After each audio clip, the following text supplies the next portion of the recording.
বান্দা একবার শুধু বলবে সুবহানাল্লাহ, একটু জোরে বলেন সুবহানাল্লাহ, আলহামদুলিল্লাহ। ও ভাইরা, আল্লাহর জমিনে একবার আমরা সুবহানাল্লাহ বলেছি, একবার আমরা আলহামদুলিল্লাহ বলেছি।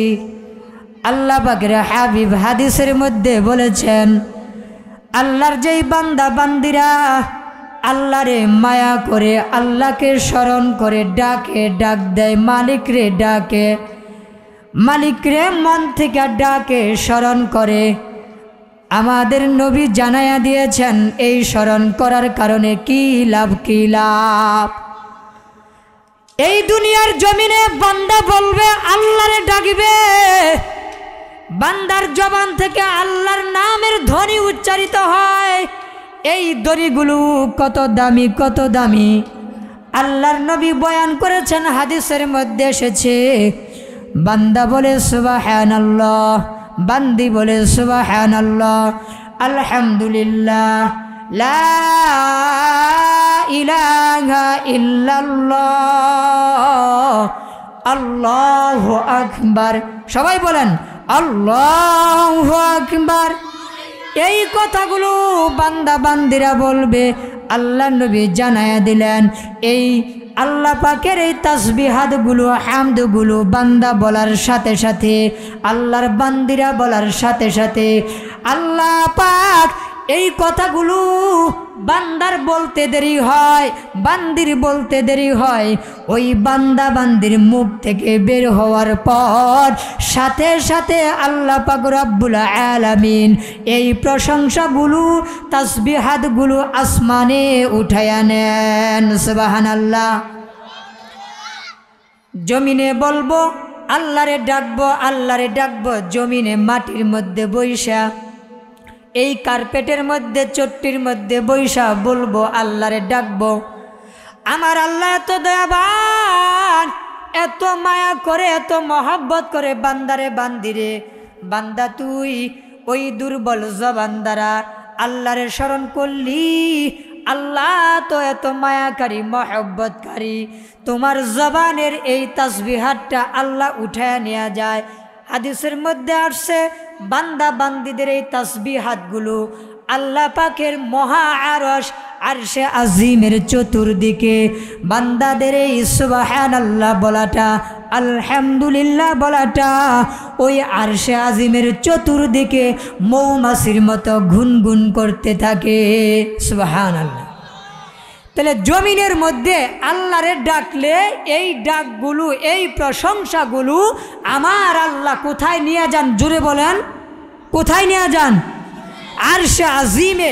আরশে আজিমের চতুর্দিকে মৌমাছির দল যেইভাবে ঘুরে আর গুনগুন করে বান্দাদের জবানের উচ্চারিত সুবহানাল্লাহ, আলহামদুলিল্লাহ সপ্ত আসমান ভেদ করে আরশে আজিমে গিয়ে আল্লাহ পাকের আরশে আজিমের চতুর্দিকে ঘুরতে থাকে, ঘুরপাক খাইতে থাকে। বলেন জোরে সুবহানাল্লাহ। লাভ না ক্ষতি? আরেকটু জোরে বলেন, আরেকটু জোরে। এত লাভ, কিন্তু এই লাভের ক্ষেত্রে মানুষ আসতে চায় না। ঘরে বসে টিভি দেখবো, ফেসবুক চালাইব, ফেসবুক চালায়, ঘরে বসে টিভি দেখে, আড্ডা দেয়, অযথা ঘুমায় না, কষ্টও নাই, ক্লান্তিও নাই, এমনি, কিন্তু মাহফিলে আসতো না। আবার কিছু মানুষ আছে বাসা থেকে শুনতেছে, হ্যাঁ ভালো কাম করতেছে, কিন্তু মাগার একটা বিষয় আছে, ডাইরেক্ট সামনে সরাসরি আর দূর থেকে এর মধ্যে তফাৎ আছে কিনা? কারণ ফেরেশতারা এই প্যান্ডেল ইনশাআল্লাহ আল্লাহর রহমতে ঘেরাও করে রাখছে, কিন্তু কোনো বাসা কিন্তু ফেরেশতারা ঘেরাও করে রাখে নাই। কথা ঠিক কিনা? তাহলে তারা শুনলেও আর আমরা শুনলেও এখানে আপনি বলতে পারেন আকাশ পাতাল ব্যবধান। যারা মাহফিলে বৈশা বয়ান শুনে আর যারা বাড়িতে বৈশা, দোকানে বৈশা, বিভিন্ন ফাঁক ফুকুরে বৈশা শুনে, এদের শোনা আর আমাদের এই মাহফিল শোনার মধ্যে আকাশ আর জমিনের ফারাক। কথা কোন ঠিক কিনা? হাদিসের মধ্যে আসছে, যেই ব্যক্তি একবার সুবহানাল্লাহ বলে, কথা বলবেন না, যেই ব্যক্তি একবার, কয়বার? একবার, একবার কি বলে?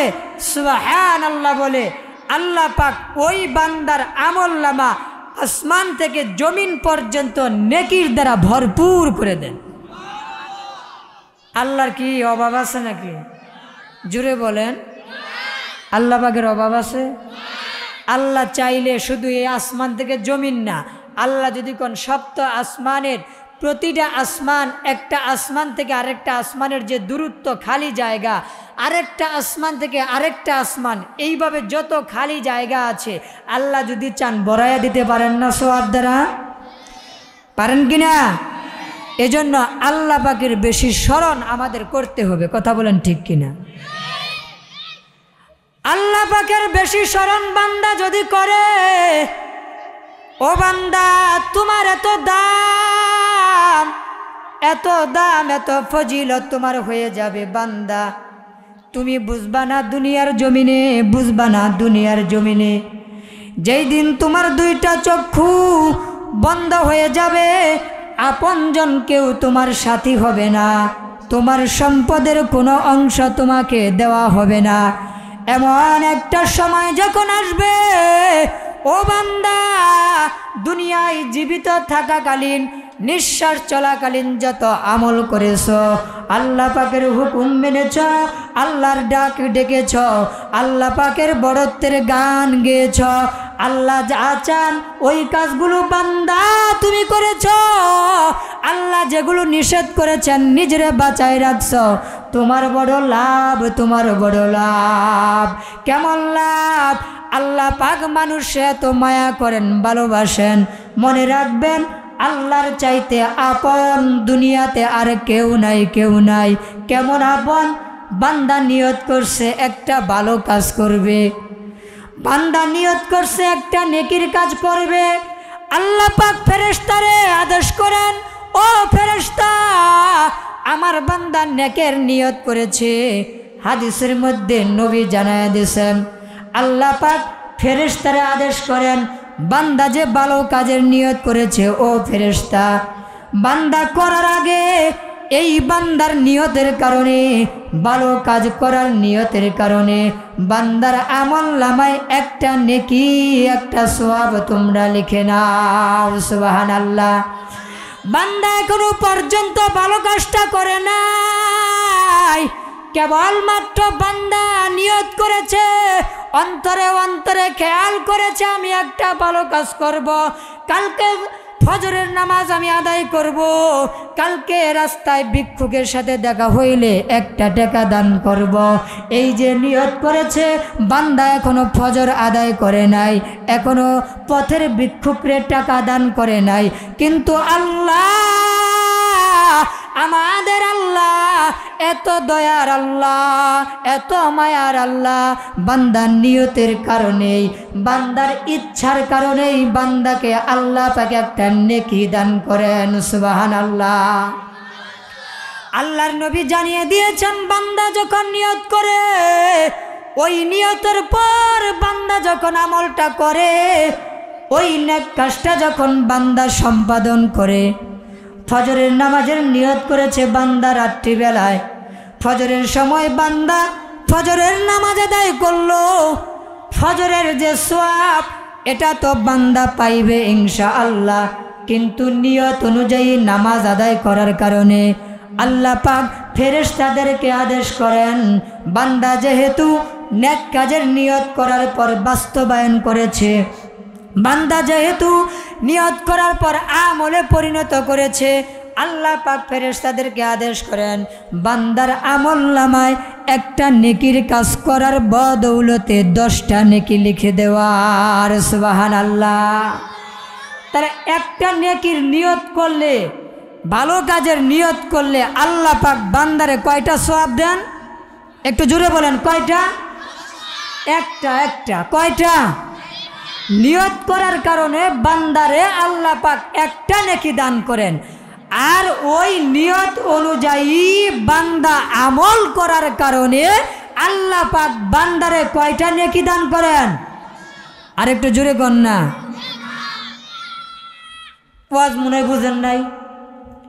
নিয়তের কারণে কয় নেকি, আর নিয়ত অনুযায়ী আমলটা করার কারণে বান্দারে আল্লাহ পাক নেকি কয়টা দেন? 10টা। কয়টা? 10টা। তাহলে একটা নিয়তের কারণে একটা নেকি, আর নিয়ত অনুযায়ী আমল করার কারণে 10 নেকি। দুনিয়াতে এমন কেউ দাতা আছে এমনভাবে দেয়? কথা গণ্যকে দেয়? একমাত্র দেনওয়ালা, একমাত্র দেওয়ার অধিকার ক্ষমতা একমাত্র কার বলেন না একটু জুড়ে?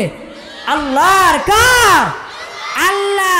আল্লাহ পাক যারে দেন এই দেওয়াটা দুনিয়ার কোনো মানুষের দেওয়ার মতো হতে পারে না। আবার বান্দা মনে করে নিয়ত করছে এটা খারাপ কাজ করবে, ভালো কাজ না। বান্দা নিয়ত করছে খারাপ আমল করবে, বদ আমল করবে, শয়তানি কাজ করবে। একটা ভালো কাজের নিয়তের কারণে আল্লাহ যেইভাবে একটা নেকি দেন, সেই হিসাবে বান্দা একটা খারাপ কাজের নিয়তের কারণে একটা কি বদ আমলের একটা প্রতিদান দেওয়ার কথা না? একটা খারাপ লেখার কথা না? কিন্তু আল্লাহ পাকের এত মেহেরবানি, ফেরেশতাদেরকে আল্লাহ পাকের পক্ষ থেকে কোনো আদেশ করা হয় না যে বান্দা যে খারাপের নিয়ত করলো, খারাপ কাজ করার ইচ্ছা পোষণ করেছে, এই কারণে তারে একটা খারাপ একটা বদ আমল তার আমল নামায় লিখে দাও, এই আদেশ ফেরেশতাদেরকে আল্লাহ পাক করেন? আল্লাহ পাক করেন? করেন না। তা সুবহানাল্লাহ বলতেন না? কিন্তু বান্দা যদি ওই নিয়ত করার পর আবার নিজেরে বিরত রাখে, হাই হাই আমি গুনাহ করব, আল্লাহ ধরবে, পরকালে আমার থাকতে হবে, আযাবের ভয় আছে, জাহান্নামের ভয় আছে, সুতরাং আমি আমল এই খারাপ আমল থেকে নিজেকে বাঁচায়া নিলাম। এই নিয়ত করার পর নিজেকে অন্যায় থেকে বাঁচানোর কারণে আল্লাহ পাক ফেরেশতাদেরকে আদেশ করেন ওই যে নিয়তকারী খারাপ কাজের তার আমল নামায় যেন ফেরেশতারা একটা নেকি লেখা দেয়।